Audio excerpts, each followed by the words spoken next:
Elxan Rəcəbovun Səriyə filminin mövzuda, ideyasında normaldır. Sadəcə olaraq Elxan Rəcəbov şüşənin içərisində oturub ssenarini yazıb, amma gedib bir cəmiyyəti araşdırmayıb. O ssenarini yazmaq üçün Azərbaycan rayonlarına getmək, ya Bakı ətrafı, Bakıdan, yəni tanıdığın, bildiyin ailələrlə ya soraqlaşardın da kimdənsə. Nəyə əsasən deyirsiniz ki, getməyib? Filmin hansı yerinə əsasən, orada nə gördünüz ki, dediniz ki, getməyib? Çünki bax, bu hardan bilinir? Bunu biraz hissiyatla mən edirəm. Bu biraz kino hissiyatı ilə bağlıdır. Həm də daha çox nə ilə bağlıdır? Sənin verdiyin ata obrazı, ana obrazı, qız obrazı ümumiləşdirilmiş obrazdır və onun düşdüyü situasiyaların heç birində xüsusi, özəl, fərqləndirici və maraqlı situasiya yoxdur. O situasiyaların hamısı bizi əzbər bilirik. Tutaq ki, ata qızına ərə verir. Bəli. Və atanın ona münasibəti nədir? Maddi cəhddən problemləri olduğu üçün qızına ərə vermək istəyir Rusiyadan gələn bir kişiyə. Qızının hesabına istəyir ki, maddi vəziyyətini düzəlsin. Bax, o atanın danışığı, leksikonu çox formaldır. Nə mənada? Atanın daxili əzabı yoxdur. Atanın daxili tərəddüdü yoxdur. Atanın alt qatı yoxdur. Ata ancaq üzdəndir. Biz necə bir ata tanıyırıq? Sizcə cəmiyyətimizdə üzdə olan atalar yoxdur? Sizcə elə hissiyatsız atalar yoxdur? Hissiyatsız atalar var, amma sənət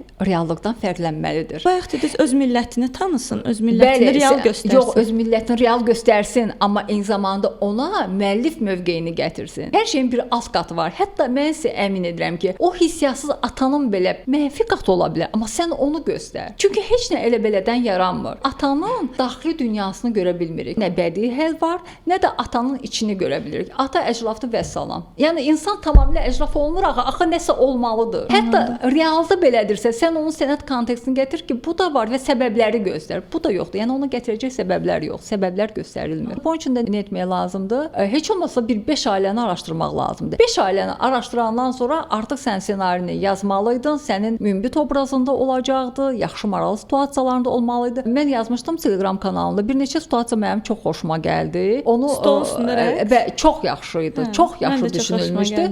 O xətt davamlı bir xətt deyildi. Belə boşluqda qalırdı. Halbuki onu davamlı xətt eləsəydi, hətta o hekayəni absurda belə çevirə bilərdi və çox da maraqlı olardı. Bəli, mənim də o hissə xoşuma gəlmişdi. Amma buna baxmayaraq Əlixanın məncə təbrik düşür. O cəhd eləyir, işləyir, dayanmır. Məncə Əlixan çox istedadlı biridir. Öz üzərində işləsin, bəli. Amma niyəsə bu mövzuda Əlixana qarşı mən kəskin ola bilmirəm. Amma siz peşəkar səviyyədə əlbəttə ki, haqqınızdır.